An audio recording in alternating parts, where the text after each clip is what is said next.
We'd like to welcome you back to part 2 of our current event and weekly Bible study for October 26th, 2014. Another report from the Q files. This gentleman says, my mom's best friend in Dallas just told us that she is friends with a man named Lawrence who works with Mrs. Vincent's fiancé, who is the second nurse that was diagnosed with Ebola. His company is being informed by the CDC of what is going on. He said 2 more Ebola patients diagnosed at Baylor in Texas are confirmed on Friday, but kept out of the news. Baylor did not want to keep them, so they sent them to Presbyterian, whatever hospital that is. This isn't random info. It's literally my mom's best friend who has been telling her about Lawrence since this happened. Another friend told me a week or so ago that her contact at CDC said they are hiding Ebola patients in Hawaii, Virginia, Maryland, and one other state I forgot. I hope this isn't true, but I believe my mom's best friend. Now, I wouldn't even say this if I didn't have other confirmation this is going on. And this is what we're going to get into next. Will the media ignore the doctors reporting disappearance of Ebola-like patients? Bombshell revelations swept under the rug. Let's go ahead and play this particular video first.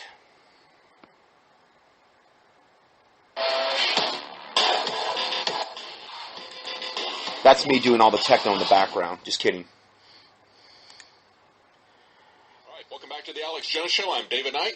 We've been talking to Anthony Gucciardi, and he had some breaking news about a Harvard study that was very impressive about mice immunity, and we can come back to that. But I want to get to this physician, James in Missouri.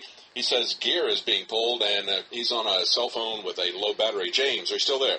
Yeah, hi. Hi. Appreciate you taking my call. I was unable to listen live. I usually listen to podcasts. I had no idea what you guys were talking about. But a couple things I wanted to discuss.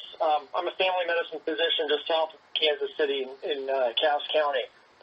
And there's HCA is a company that owns hospitals all around the country, and they own, I think, 4 of the big hospitals in the Kansas City area. And there was a nurse that is a friend of mine that called me today and told me that the HCA had pulled all of their hazmat gear out of all the hospitals that she's verified. She called the other hospitals in the area, pulled all of their gear that would be able to potentially protect people from Ebola, flu, or tuberculosis, or any other illnesses. They pulled everything out of their storage. They have not replaced it with anything yet. Did they give you a reason? Yeah, was there any reason? Was this equipment that they had before? Was this equipment they had before the Ebola outbreak, or was this something that was added after the Ebola outbreak? Or well, they did it. What the individual departments had done was sent out these little kits, where, in my opinion, are worthless. The N95 mask and goggles, the booties, the gloves, which is inadequate, but at least it was something. But it includes everything that was there before, plus anything that may have been added since this Ebola outbreak. They have not replaced it. There has been no communication. I specifically asked her, did they give a reason? And the department manager of her department in the ICU of one of the hospitals here told her that they assume that they're going to try to standardize care and make sure everybody has the same thing. But they've pulled everything. They have nothing. Well, they care about you. They're going to standardize care by taking everything you have to protect against actually infecting everyone in the hospital with Ebola or actually tuberculosis. Right. They obviously care about you. Absolutely makes no sense.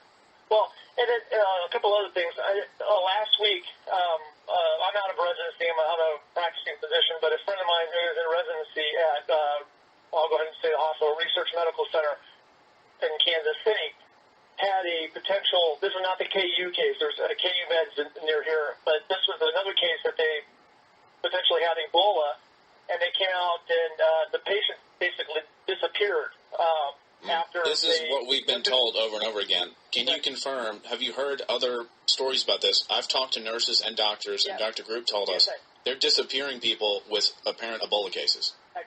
2 weeks ago, before this really started getting, well, actually 3 weeks ago, at Truman Medical Center, there was a patient that disappeared. And it wasn't even, they didn't even turn into a John Doe, which is a patient, which is a name they give to people that don't have names, that they don't, that may come in unconscious or whatever. There was a patient that came in that was in septic shock, bleeding, typical Ebola symptoms, and they isolated him. moved them to the ICU out of the ER. Patient disappeared. They had a meeting with all the residents and whoever had contact with that patient and told them that he had malaria, did not have Ebola, which malaria is not a hemorrhagic disease. It's still, and then I started hearing, I thought, well, maybe my son was exaggerating, but then you heard about all these other cases around the country where every single time they said, no, they didn't have Ebola, they had malaria.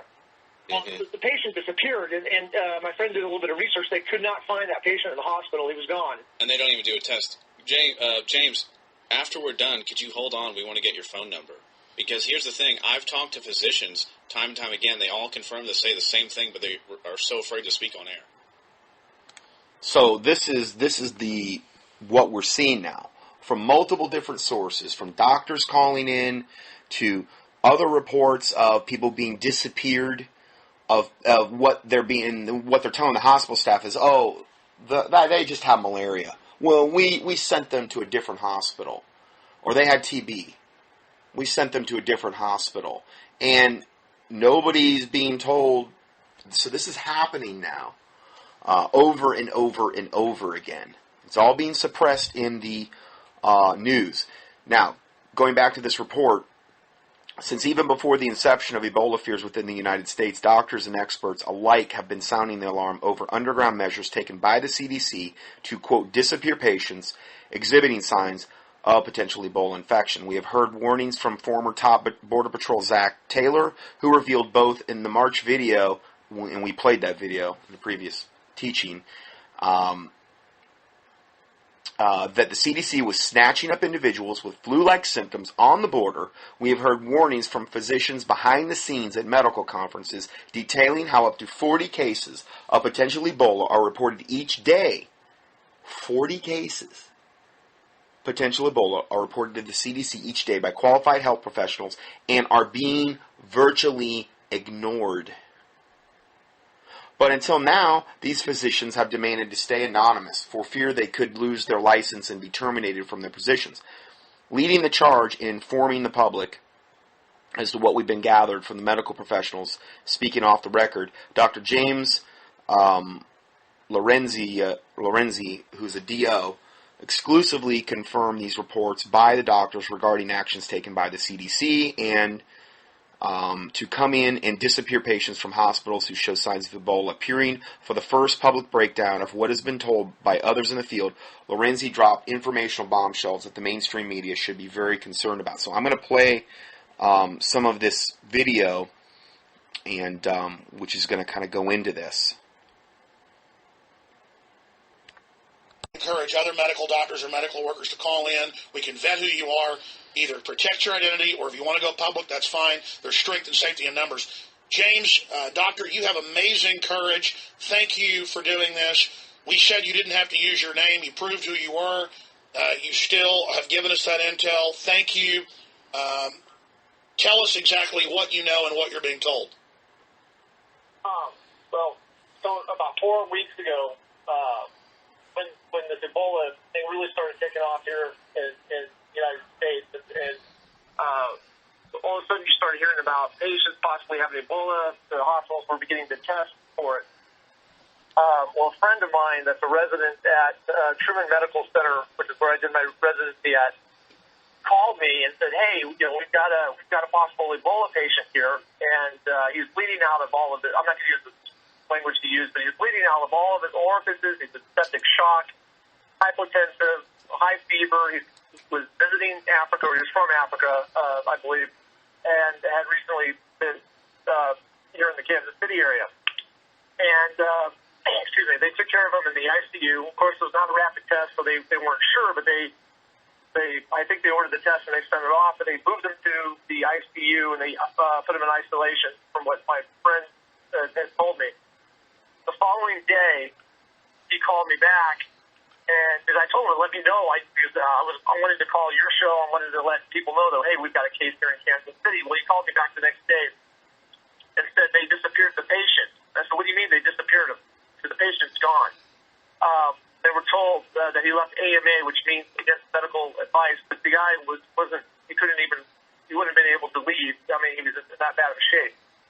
Well, I said, well, look for John Doe, which is the name that they use in hospitals in case that somebody's admitted that they don't know who you are, and there was no John Doe's in the hospital, so the patient disappeared.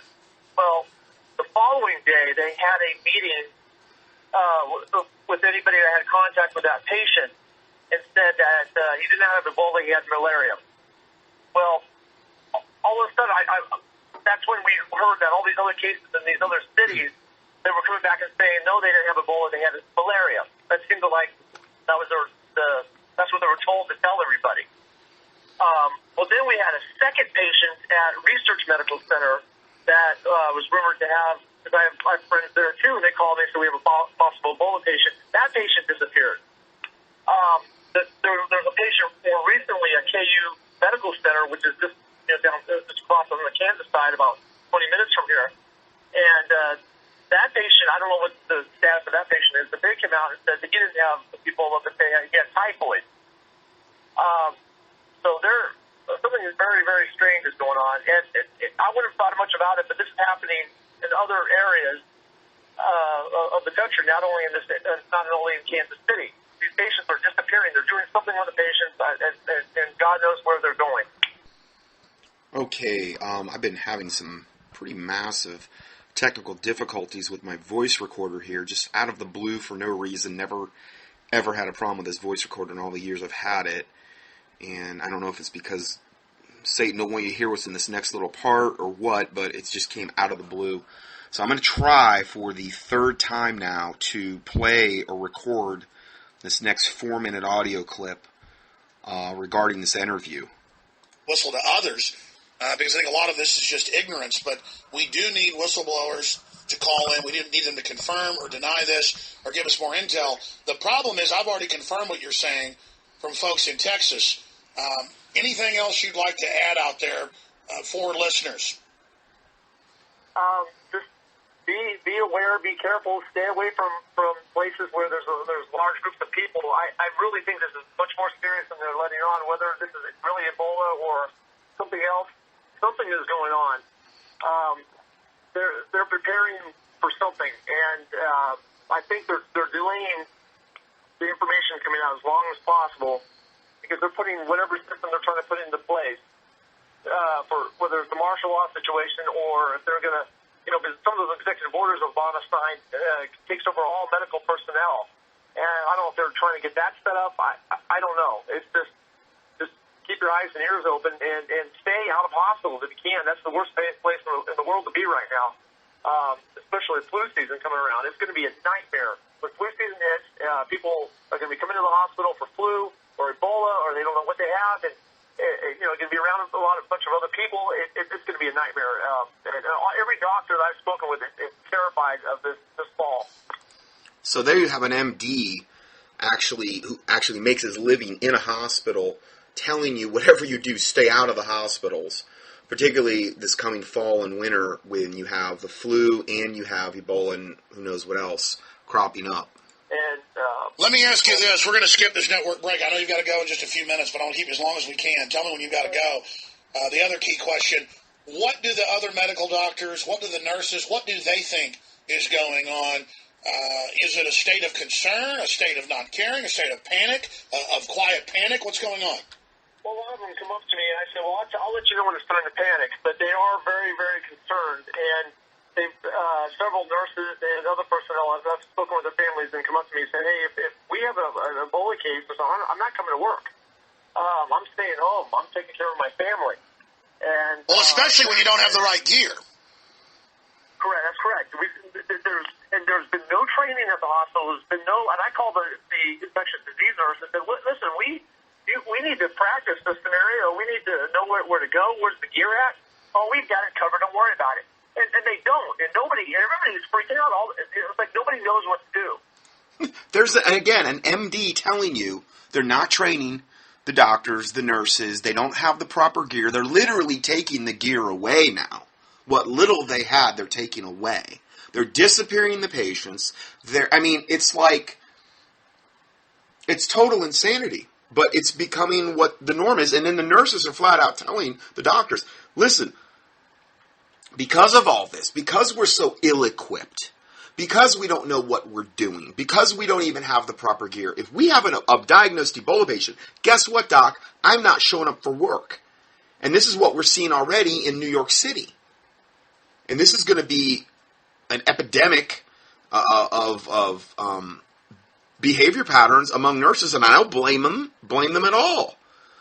So this is something else to consider. So there is a sense of panic that's slowly occurring, at least at our hospital. I can't speak for the other hospital. But the drug reps are actually, I'm getting a lot of information from them because they go around, we see the same reps all the time and kind of develop a personal relationship with them. And they go around and talk to other doctors, and they're telling me the same thing. It's like that's all they're talking about. That's all patients are asking about. They're coming in asking. So the drug reps who see multiple doctors at different hospital facilities, at different medical facilities, are saying it's the same. They're seeing this across the board in the hospitals they're going to. So, and again, it's all been done this way by design. What do we do? I say, I don't know. Get some colloidal silver. That's the only thing I know that's going to help you. And get some N95 masks and stay away from public places. But people are very concerned about it. So, in your medical opinion, you think there's some evidence showing that colloidal silver is a good alternative antibiotic? Absolutely, because I actually have a generator that I purchased from, I won't name where I got it from, but I spoke with the guy that made it, and he's got some information. There's actually a U.S. Army study that I pulled that shows that it does kill Ebola. They tested it back in, I think it was in the 80s. That anybody can search for it and find it. Colloidal silver does kill Ebola. It kills as well as the flu virus and any other viruses that may be. Well, sure, silver's always been. So we have a medical doctor there flat out stating that colloidal silver does kill Ebola from this Army study from the 80s. Now, the problem you're running into here is, while that is true, these studies that they're in reference to are in vitro studies. They're studies that were done essentially in petri dishes. Not the same as trying to battle Ebola in the human body. When you take colloidal silver in, and let's say you hold it in your mouth and let it try to get as much as possible sublingual absorption, meaning absorption from the sublingual, under your tongue was what sublingual means, portion of your mouth. In that way, the colloidal silver will get into the bloodstream. Here's the problem. If the average person has 7 liters of blood in their body, as soon as the colloidal silver hits the bloodstream, it's going to start to become diluted. There's a big difference between an in vivo study, meaning a study done in the body, than an in vitro study, meaning done in a petri dish. Think about it this way. You take a petri dish, you put Ebola in there. Okay, you take, 10 part, 20 part per million colloidal silver, and you drop it right on to the Ebola virus. Wow, it kills it. Great, okay, but that's not the same as in the body. When you're instantly diluting the colloidal silver hundreds of times because of the 7 liters of blood. So if you take 10 part per million in your mouth, and let's say it's true particulate colloidal silver, it's going to get diluted hundreds of times by all the blood. Therefore, you would have to you'd have to drink it by the gallon to get a therapeutic effect in the bloodstream of somebody who actually has Ebola. In other words, to get a therapeutic effect, you have to take a therapeutic dosage. In vivo, the difference between in vitro, meaning in a petri dish, and in vivo is in the body. This is what we really care about. It's all well and good to know colloidal silver kills Ebola in a petri dish. That's great. I'm glad to hear it, and it doesn't surprise me a bit. Colloidal silver annihilates anything of a viral, bacterial, or fungal origin, typically. Okay, even the Science Digest admitted that it killed up to 650 different varieties there. Back in the 70s, I've quoted that quote many times.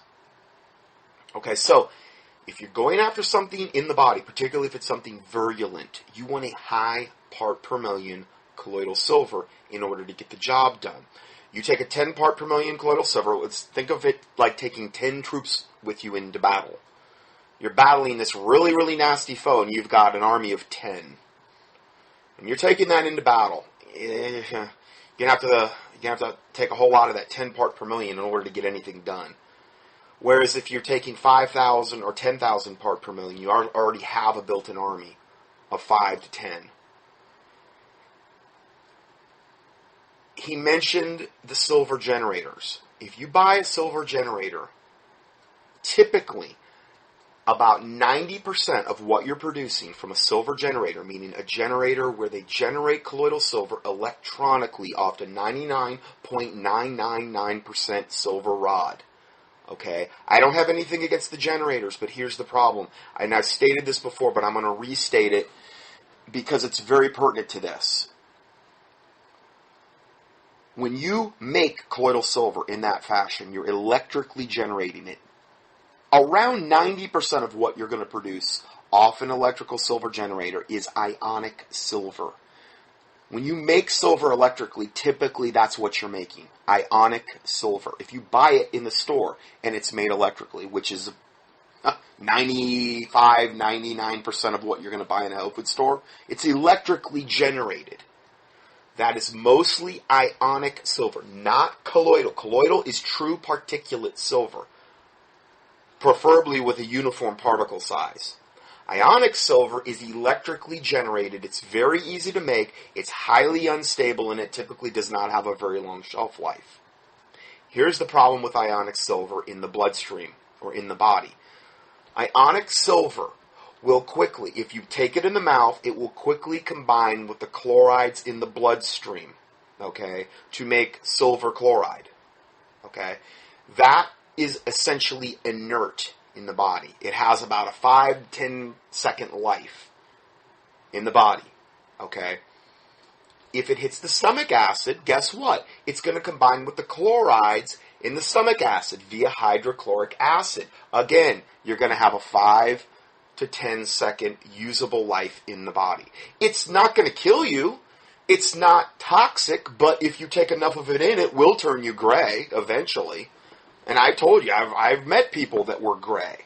One when I was doing my lecture in Topeka, that 14 city tour I did, it was a pastor's wife, and she came up to me. She was morbidly gray. That fresh out of the casket look that we all know and love. And she was rather, proud of the fact. She came up to me. She says, "Hey, I heard your presentation. I take colloidal silver. I make it myself," which means she's really taking ionic silver. "I drink 16 ounces a day. It turned me gray, but I never get sick." I'm like, well, you have that as an option. Cosmetically, it's a little awkward, but hey, you can do that. I mean, it will build up in the soft tissues if you take that much. The ionic silver is unstable. It's a low-grade form. It will tend to build up in the soft tissue if you take enough of it. I mean, if you're doing a teaspoon a day, it's not going to do that. If you did 4 ounces a day, it wouldn't do that. But 16 ounces, yeah. There was another guy in Bellevue where I used to speak down there at those lectures I did. And he was, first time I saw him, I thought, man, he's got that gray pallor of cancer look, But it wasn't that. It was that he took way too much colloidal silver. The guy that turned blue, the blue man, he drank 16 ounces a day. And it showed him with his generator right there. And that's the one they always want to parade out in front of everyone. Look at the blue man. Look at what colloidal silver does to you. This is typical. Here's a guy that was drinking 16 ounces a day. Turned him, grayish blue. Really, he looked like a freak. And that's the guy they always want to parade out in front of everybody. That is what ionic silver will do to you when consumed in copious amounts. Okay? Just flat out. Yes, it does have some therapeutic effect. It's very short acting. Now, it's fine for topical application, the generator silver. It's fine because you're not so much having to worry about the chlorides in the skin. Okay, it's more so when it hits the bloodstream and when you get into the stomach acid of the stomach. That's when you're going to have to worry about that. Okay, whereas true particulate colloidal silver that is not electrically made, which is very rare, which is what Invive Silver is, which has uniform particle size, that will not combine with the chlorides in the blood and in the stomach acid to form silver chloride. It is true particulate silver. It's a totally different animal we're dealing with here. It's literally like comparing apples to oranges. Okay, and to give you a little background on Invive Silver. Invive Silver, mild silver protein, is made under pharmaceutical GMP or good manufacturing practices and guidelines with double checkoff lists. The silver that is used is the finest available and is the same silver used in the 1938 edition of the 12th volume of British Encyclopedia of Medical Practice, Royal College of Physicians and Surgeons. The compound used to make the silver are identical to the silver compounds used in burn wards across America because it's very, very good for burns. As a result, they can achieve a uniform particle size of 0.3 microns, which is something most companies know nothing about and strive to only have the smallest nanometer size particles, which is, again, oh, it's nano silver, it's better, it's smaller, it's better. Okay, says who? You? Well, yes, it's nano silver. We're going to talk about nano silver next, okay, or coming up. We're going to go into that in depth, because it keeps coming up over and over again, and I really believe there's an agenda behind why they want to get everybody using nanosilver and using it particularly for Ebola. We're going to get into that in a minute, or a little bit later. Okay, the problem with nanometer-sized particles is that they are not large enough to give off as many silver atoms as the better micron-sized particles, meaning a larger micron-sized particle is going to give off more silver atoms. Okay, nanosilver, because they're so unbelievably tiny, cannot give off very many atoms. So there's a huge problem with nanosilver right there, and that's only one of them. Not to mention the fact that the nanosilver is primarily electrically generated, which is, I just got into the problems there, which would make it mostly ionic. The benefits of colloidal or particulate silver in the body is produced by the micron size, not nanometer size metallic silver particles, and not the ions in an ionic silver solution. We want true particulate silver. Okay, this is true colloidal silver, going all the way back into the early 1900s. Invive's particle size is perfect because it's still much smaller than the bacterium, which are approximately 0.5 microns. Therefore, Invive silver particles can go wherever the bacteria are because the Invive silver particles are approximately 100 times smaller than the bacteria, as Invive's smallest particles start at 0.3 microns. Because Invive silver is so stable, it has bare minimum 15-year shelf life. It's way more than that. They've still got bottles from 1993 that have not went bad. Okay, so that's over 20 years. Okay, there is a retest date on the bottle, and actually, I don't think they're doing the retest date. I think they're doing expirations now. I think it's like 2028, 2027, and that's purely there for FDA reasons. That's the only reason it's there. There's a very good chance these could actually survive 100 years.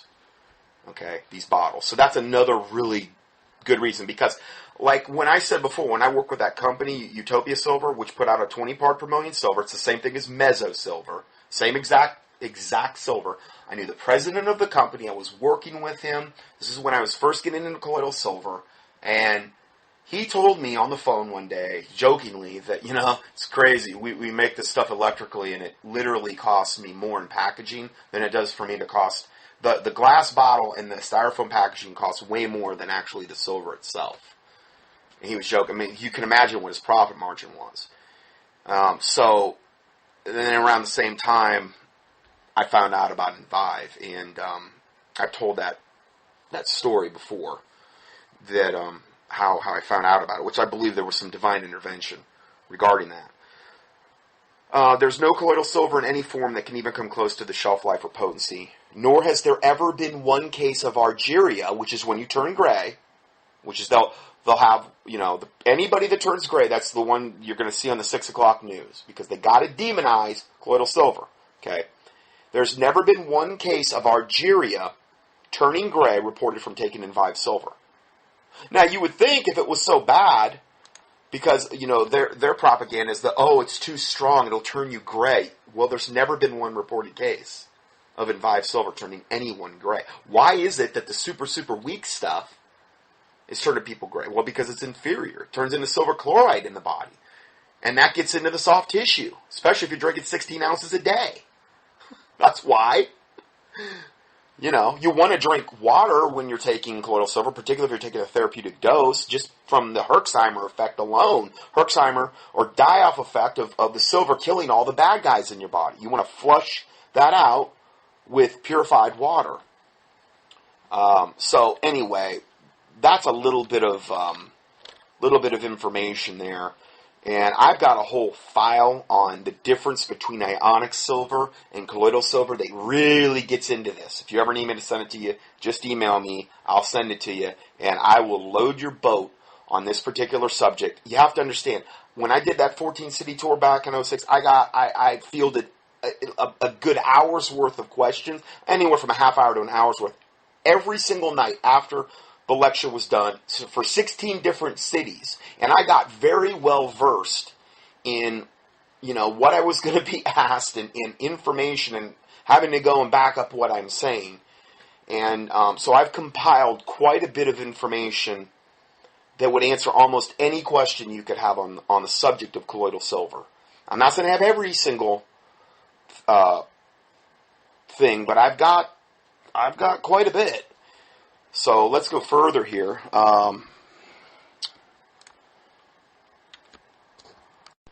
Okay, I'm going to go right now into the Nano Silver portion, because I think it would be kind of ridiculous to come back to it after I've already broached this subject here.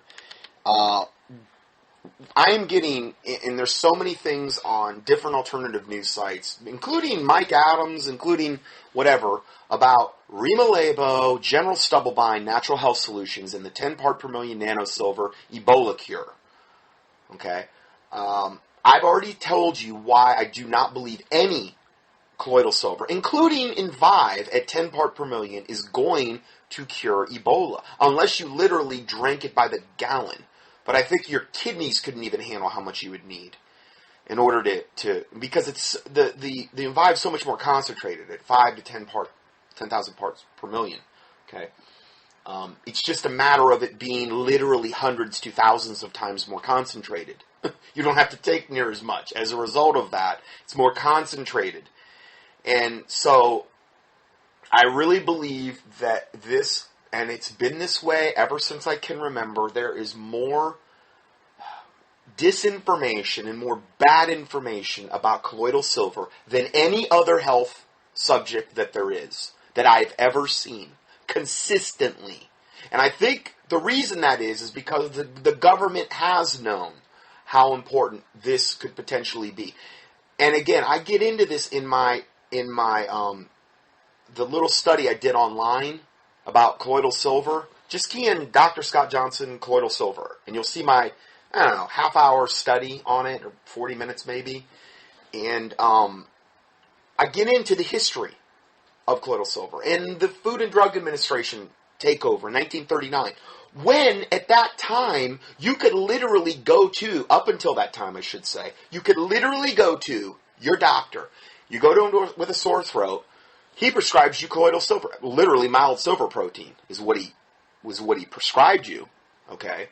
Because you can make a much higher concentration with mild silver protein. You can make it much stronger medical grade with mild silver protein. Because the mild silver, the protein in it is acting as a suspension agent for the silver, which allows you to make it more concentrated than just using water. Up until 1939, if you were diagnosed with things, and I talked to people at my lectures when I did that 14-city tour. I talked to people at the lectures, old-timers, that said, I remember those days when you could literally go, and I got a prescription for colloidal silver. And what would happen is they would either compound the silver at the MD's office, or they would send you to a local pharmacist where they would compound it right there. The catch was, you had to take it within like a 1 to 2 week period, almost like a cycle of antibiotics. Not because you needed to, well, I understand like what they want you to do the antibiotics to make sure you got everything killed. kind of for that reason, but also because it would become unstable so quickly at that strength level.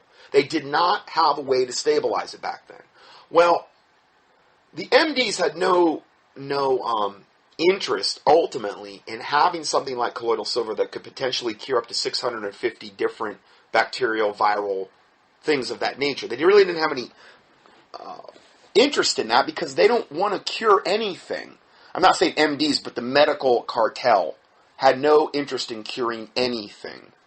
It was also a natural compound that they really couldn't put a patent on either, which also made it much less desirable.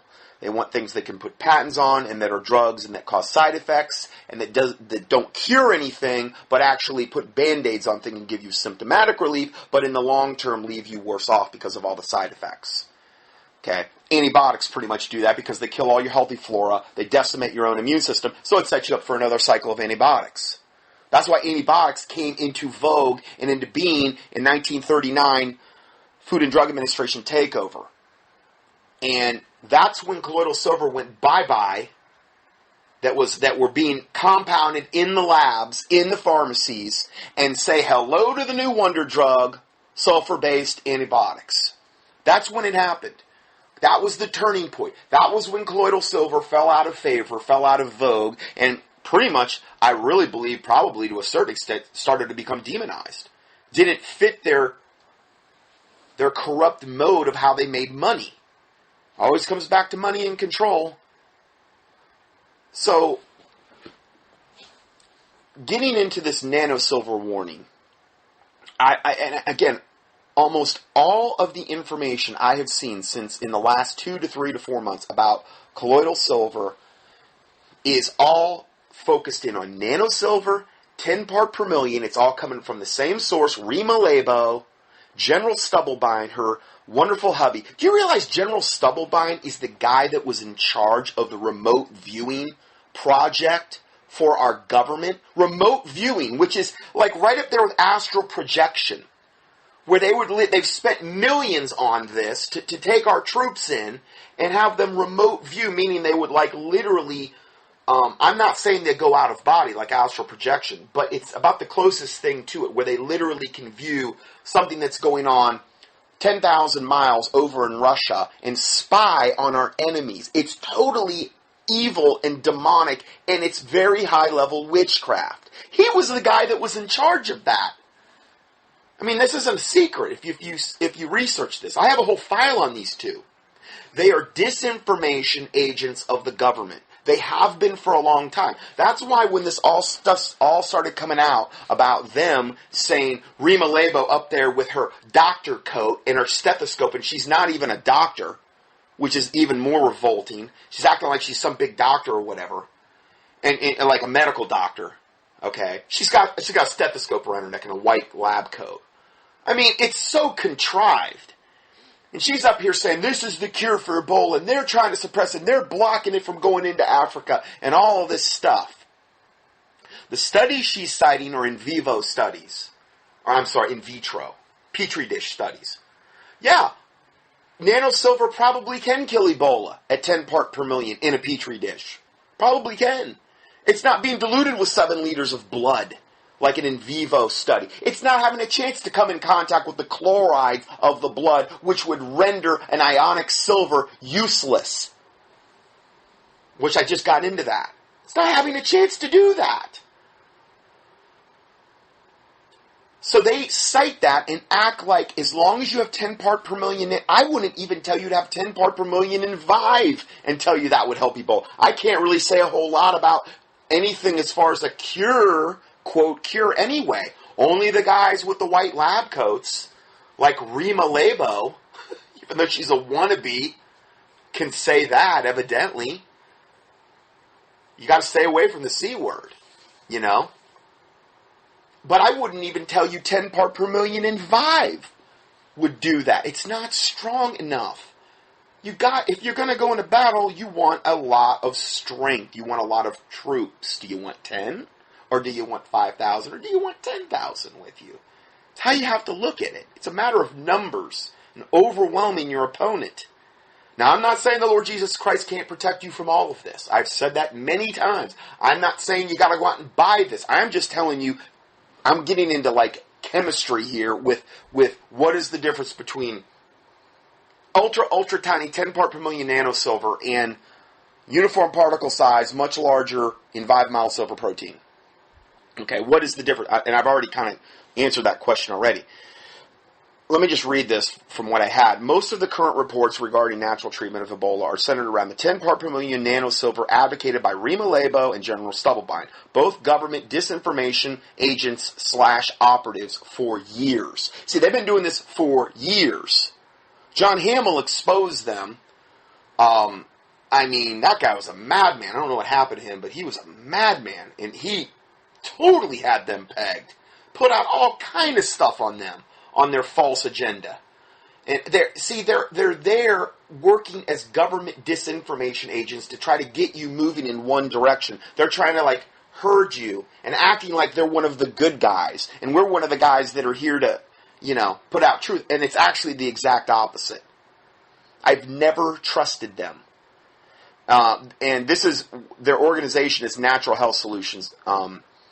Now, I posted my audio teaching below for 8.3.14 Part 3. I did this back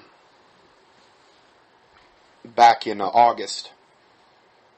And in part, the very, very end of it, I got into them. Okay, I did a whole study. So I'm not going to redo that whole thing I did. I didn't do as much on the nanosilver in that study, and that's why I'm doing it this study. Okay, so I give you the link to that if you want to hear it. I give you the link to that PDF. And that PDF has the whole file I have on General Stubblebine and this Rima, Laibow and their Natural Health Solutions and their agenda, because there is a huge agenda there. And I'm going to explain to you in a second why I think they're doing this. They want to get everyone thinking that all they need is 10 part per million nanosilver to battle Ebola. And they're going to have a real rude awakening if that is what they're relying on, and then contract Ebola. Meaning a person that has all this 10 part per million nanosilver, if they contract Ebola, they're going to have a rude awakening. The weak 10 part per million nanosilver solution is not nearly strong enough to go after something like Ebola, especially when compared to 5,000 or 10,000 part per million mild silver protein. Also, not to advise taking vitamin C, true natural vitamin C, and selenium, which are the two most important components depleted by Ebola, and I've went over this over and over again, also proves that they are disinformation agents. Because it's not just silver. Okay, I'm going to get into something after this that's totally separate than the silver that could potentially cure Ebola. So it's not because I'm up here just saying it's only silver, it's got to be that. No, there's other ways you can cure Ebola, I believe. That's being suppressed too. What they want to do, though, is get everybody thinking, just 10 part per million nanosilver. Oh, they're blocking. Oh, they're doing this. Oh, poor Rima, Laibow, this and that. So everybody stocks up on their nanosilver. Everybody's making their generator silver, which is also about 10 parts per million. If you're making it, you better be drinking it pretty quick because it has an extremely short shelf life. Remember that silver that, excuse me, that I told you about before? That was with Utopia Silver. When I stopped using that, it was about 6 months, and I looked one day and I looked at the bottles. All the silver had fallen to the bottom of the bottle. It had totally fell out of solution because there's no stabilizing agent. It's electrically made. It doesn't have a very long shelf life. It never drinks silver if it's done that. I mean, don't shake it up and think that's the way to go. It's ionic anyway. I wouldn't advise it for internal consumption. I wouldn't advise it for anything once it's fallen to the bottom. But if you make your own via a generator, and again, that's fine for topical consumption, but you want to use it pretty quickly. Because if you don't and you let it fall to the bottom, don't shake it and try to drink it thinking you're getting the same thing, because that's even worse than drinking it right out of the generator. Anyway, for the reasons I've stated. They're not getting into the whole vitamin C, selenium. And if anybody is talking about vitamin C, it's always ascorbic acid. We've got to have the ascorbic, the one that's made from GMO corn, which is where like 99% of all ascorbic acid comes from. Genetically modified corn, one of the most toxic things you can put. That's where they're getting the ascorbic acid, that chemical that they call vitamin C. It's not vitamin C at all. It's just the protective component of vitamin C, and it's not isolated. In nature, it comes as a package. God made it as a package in nature, like on an orange, where ascorbic acid is on the rim, protecting the internal components, like organic copper and tyranase, and things called P factors and J factors, and other things like that in the vitamin C complex. I've covered this before. Key in vitamin C in the keyword search box at contendingfortruth.com. I mean, to me, people ask me, what do I do about this? I don't tell them to start loading up on the colloidal silver now. I tell them, get your selenium and your vitamin C up. Okay? First, get those up, because that's the main two things that Ebola depletes. Get your primary immune system, which is what those things support, functioning well. Selenium is highly antiviral. Vitamin C is integral for your immune system. Get those two things high. Okay? Save the colloidal silver till you need it. Okay? I mean, you can take 15 drops. An adult can take 15 drops a day if they want to keep candida levels down. And they could do a teaspoon. It's just really expensive to do that. 15 drops, though. I mean, a bottle lasts you, I don't even know how long. There's over 2,000 drops per 4-ounce bottle. So that's a pretty economical way to take it. If you want to do that, I do 15 drops, once a week, twice a week. It depends. But I don't take it every day. I would rather see somebody save that for more the eventual scenario.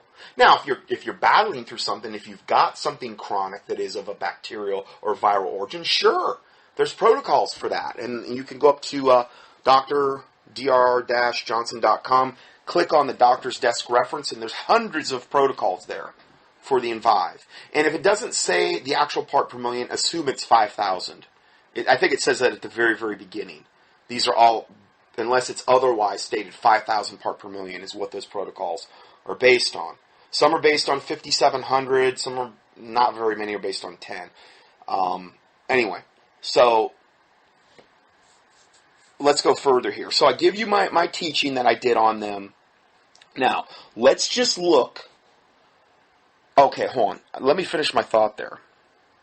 So if everybody bought the Nano Silver, everybody bought their 10 ppm Nano Silver, thinking that's going to cure everything, Rima Laibow said it's true, and everybody else has jumped on the bandwagon without really researching this, not realizing this is an in vitro study that they're basing all of this off. And even if they said it was in vivo, I wouldn't trust them. I'm sorry. I would not trust them. They're government disinformation agents. But imagine if and when Ebola gets here, and you've got this legion of people with 10 part per million nanosilver thinking that's all they need. They have their vitamin C status hasn't been built up, their selenium status hasn't been built up, their immune system's garbage. And they think this little 10, and then they start taking copious amounts of this, and they realize this is not working. I'm still dying. Well, guess what happens then? Colloidal silver, the medical professionals say, see, we told you. It's garbage. It doesn't work. It's total snake oil. That's why I think this is being done and why they're being let to say all of this. If it was really true, why haven't they shut down Rima, Laibow, and General Stubblebine? Well, they're part of the system. That's why. They're useful in that regard. Ultimately, what that's going to be used as is a way to discredit all colloidal silver. That was the point I was trying to get to. The last part I just said there, which I think is the most important thing I've said yet about this subject. Now, nanoparticles. Let's look at some studies that have been done on nanoparticles. I've told you this before in the past. I don't like anything nano. Nanoparticles are a big part of transhumanism, are a big part of Satan's coming New World Order, are a big part of big agra, big pharma, big everything. I am not an advocate for nano anything. Like what, injectable nano robots? Yeah, they got those too. I mean, that whole show that just came out recently, Transcendence, with Johnny Depp or whatever, that's all based on nanotechnology literally taking over the entire world. And I could see how that could probably figure out. I don't think God would ever let it get that bad. But I think that it could get that bad if things were left to Satan. The melding and merging of mankind with machines and the literal these people became cyborgs. Part human, part machine. Well, you get nanoparticles injected into you. Are you a cyborg? Well, yeah, but it's only like 0.01% cyborg. Okay, well, as far as I know, Jesus Christ didn't come to die on the cross to pay the sin debt of all humanity for cyborgs. You know what I mean? In other words, if we're doing things that are changing our DNA, if we're doing things that are making us literally post-human, where we're not fully human anymore, we're part machine, where is the line that gets crossed where you can't get saved anymore? And you think Satan might be doing it for that exact purpose so that those people have no chance of ever getting saved? Because in God's eyes, they've crossed some type of line? I would just rather err on the side of safety there. So when I see all this nano stuff, immediately red flags go up. For me. That's just me. I'm funny that way. Major food companies have rapidly introduced nanomaterials into our food with no labels and scant evidence of their safety within a regulatory vacuum. Unfortunately, despite a growing body of science calling their safety into question, our government has made very little progress in protecting the public, workers, and the environment from the big risks posed by these tiny ingredients. Studies show nanoparticles can harm human health and the environment. They have been shown. Here's what nanoparticles have been shown to do. Now, this is from, let me read you the title of this. I forgot to do that. Forgive me. Nanoparticles, Panacea or Pandora's Box. You can't get a scientist any more prestigious than David Suzuki, who warns against nanoparticles. Here's what they've been shown to do. Just nanoparticles in general. Okay? Damage your DNA.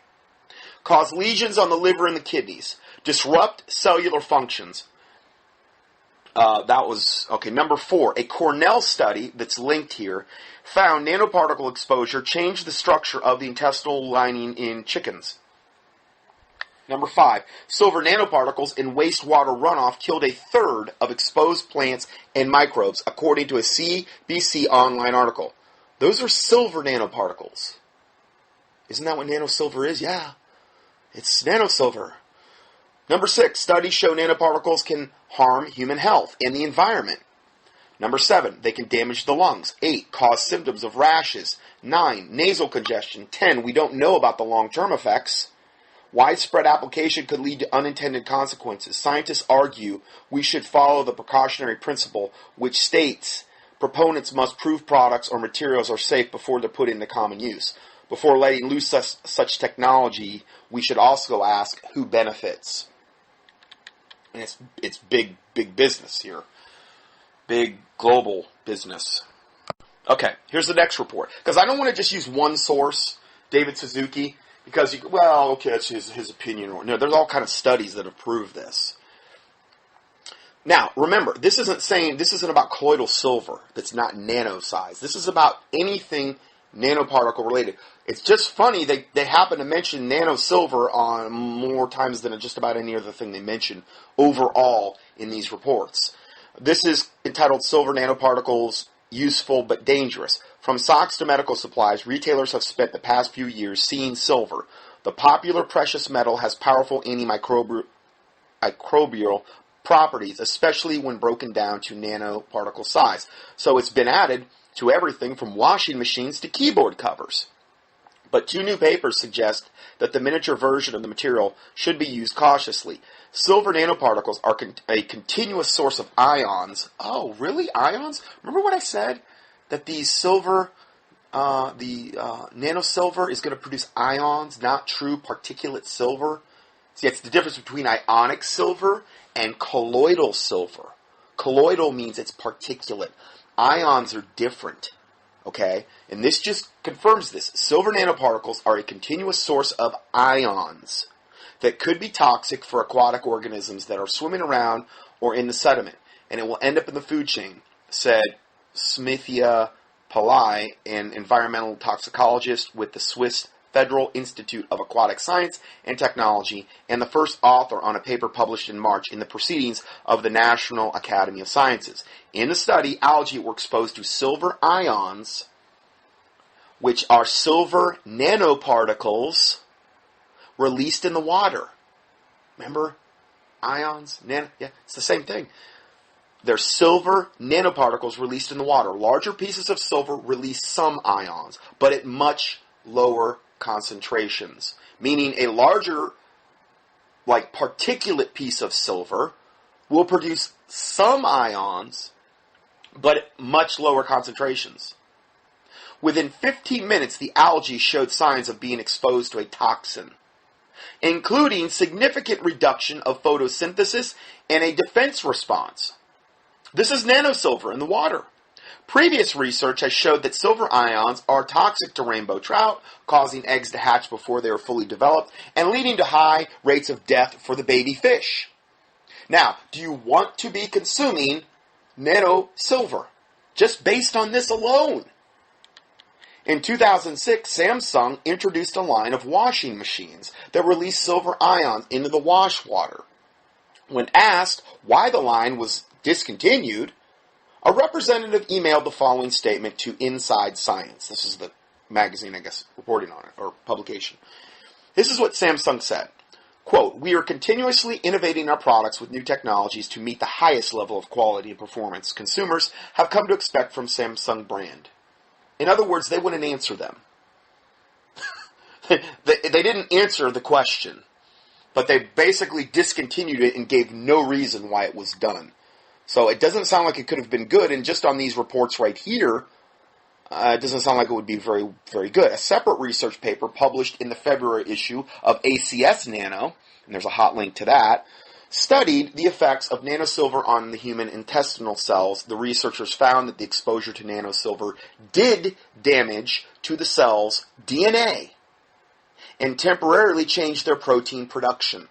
So nanosilver has the potential, because it is so small, to damage our DNA. Okay? Not something I would really want to be putting into my body. Here's another report. This just came out. I am actually, I get their newsletters sent to me via email and even in the mail, okay? And this is entitled Nanomaterials in Organic Food. The USDA is looking the other way. This is from October 3rd, 2014 by Pamela Coleman, PhD. This story originally appeared in the fall 2014 issue of The Cultivator, which is the Cornucopia Institute's quarterly print publication. I received this, and I'm on their mailing list. Okay, these are the good guys. Okay, these are the ones that are trying to fight GMO, and they're trying to fight, they're trying to have better organic labeling standards and stuff like that. Okay, this is who's putting this out. The Pamela PhD, she's the one that wrote this. At their October 2010 meeting, the National Organic Standards Boards, or NOSB, unanimously approved a guidance document recommending that engineered nanomaterials be prohibited from certified organic products as expeditiously as possible, meaning as quickly as possible. No more nanomaterials in organic products, because it basically makes them not organic.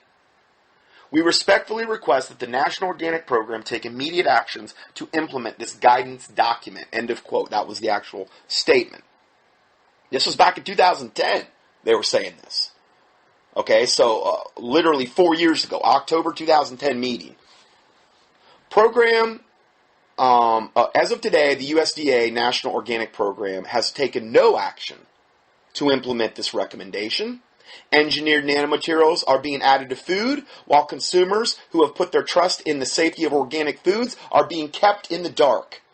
So see, you have to understand, this is a satanic agenda to get nanomaterials into our bodies. This isn't just about nanosilver. This is about nanomaterials in general. So I wanted to cover this today, because I have had it. I'm up to my eyeballs in all this nano stuff and how it's so great. It's not great. It's a satanic agenda. And, I mean, so many Hollywood shows like that Transcendent show is very, very much proof of that. The only thing that saved humanity in that show, and I'm not saying you go watch it, but was the guy whose consciousness they had uploaded, Johnny Depp, into this computer system, whose consciousness they had uploaded into this thing, which is one of the things that I played before in that video, saying that that is absolutely one of the goals of the transhumanists, to upload consciousness into computers, so we're not going to have a physical container anymore. We're literally going to live in a computer by the year, I think it was 2050? It might have been 2035. I don't know. I remember I played that for it was a long time ago. But yeah, that's what happened in the show Transcendence. And in the end, even though he had uploaded his consciousness into this computer, or they had helped, and he had basically taken over the entire world, and everything was becoming nano, and they had basically littered the whole earth with nanomaterial and nanorobots literally covering the earth. He decided benevolently in the end to infect himself with a computer virus, so he and all his other nanomaterial that he had created died. Yeah, I'm sure Satan would do such a nice thing for us. So that's what we were dealing with there. And so nanomaterials are tiny particles measured in nanometers, or billionths of a meter. Nanoparticles have at least one dimension of less than 100 nanometers. As a comparison, a strain of DNA is 2 nanometers across. A red blood cell is 7 to 10,000 nanometers across. Due to their small size, nanoparticles ingested in food may move throughout the body in unknown ways. There are naturally occurring nanoparticles such as smoke from wildfires and incidentally produced nanoparticles such as created in the process of flour milling. Engineered nanomaterials, which are called ENMSs, in contrast, are not naturally occurring or incidental. They are intentionally manufactured. Big difference, in other words. Common engineered nanomaterials include titanium dioxide, check your labels, Nano Silver, second one listed, zinc oxide, aluminum, and carbon nanotubes. The properties of these engineered nanomaterials differ slightly from the properties of larger particles, even those of the same chemical composition, which again, true particulate colloidal silver, larger particle size, totally different deal, apples and oranges compared to a nano piece of nano silver. Many people are unaware that engineered nanomaterials can be added to foods, fruit, vegetable coatings, food packaging materials, supplements, and cosmetics. Titanium dioxide increases the whiteness of mints, milk, yogurt, and dairy substitutes. Nanomaterials are also used in chocolates, salad dressings, cereal, pasta, and other common foods. Many food companies have invested heavily in nanotechnology, the science of creating and using nanomaterials, but there are many applications for food use, but according to a 2014 report by Friends of the Earth, the extent to which nanomaterials are used along the food chain continues to be shrouded in mystery because the lack of public accessibility of product registries or product labels. Because labeling is not required, manufacturers have removed references to nanomaterials from their product labels. Meaning, you look at the label and it says titanium dioxide, but it's not going to tell you it's nano titanium dioxide. Why? Because they don't have to label it. It's no longer possible to verify that products contain nanomaterials. Now, let me ask you a question. Knowing Satan controls big agra, big pharma, all the big food producing conglomerates, what goes in our body, and knowing that it's very near and dear to his black, cold heart that there's no GMO labeling, okay, which they're fighting tooth and nail. These big devil companies are fighting tooth and nail to make sure we don't have GMO labeling. Knowing that this stuff isn't labeled and nobody hardly even knows to protest about it. But knowing that it's not labeled, do you think that might be something that would throw up a red flag for us? Knowing that they're not required to label it, and that manufacturers have removed references to nanomaterials from the product labels, as a result it's no longer possible to even verify the products have nanomaterials? You can't even know. Well, it must be pretty important to Satan if that's the case, is all I'm saying. Use of nanomaterials in food is not regulated by any U.S. federal agency. The Food and Drug Administration does not require nanomaterials to be listed on the product label. Also, if you want to get on this list, the link is here for this, the Cornucopia Institute. You could probably just go up there and key it in. You might want to get on it because they do a lot of things you can sign and stuff like that where you can voice your opinion for proper labeling and stuff. Anyway, let's go further. Consumers may assume that the lack of federal oversight means that nanotechnology has been well studied and proven safe, but such is not as the case. The Friends of Earth report concludes nanoparticles in food can cause harm human health, although the specific effects are not well understood. The report explains that these electronically manufactured nanomaterials are more chemically reactive and more bioactive than larger particles of the same chemicals. Several other organizations have written reports urging caution regarding the many uses of nanotechnology in food and requesting oversight from federal regulatory agencies.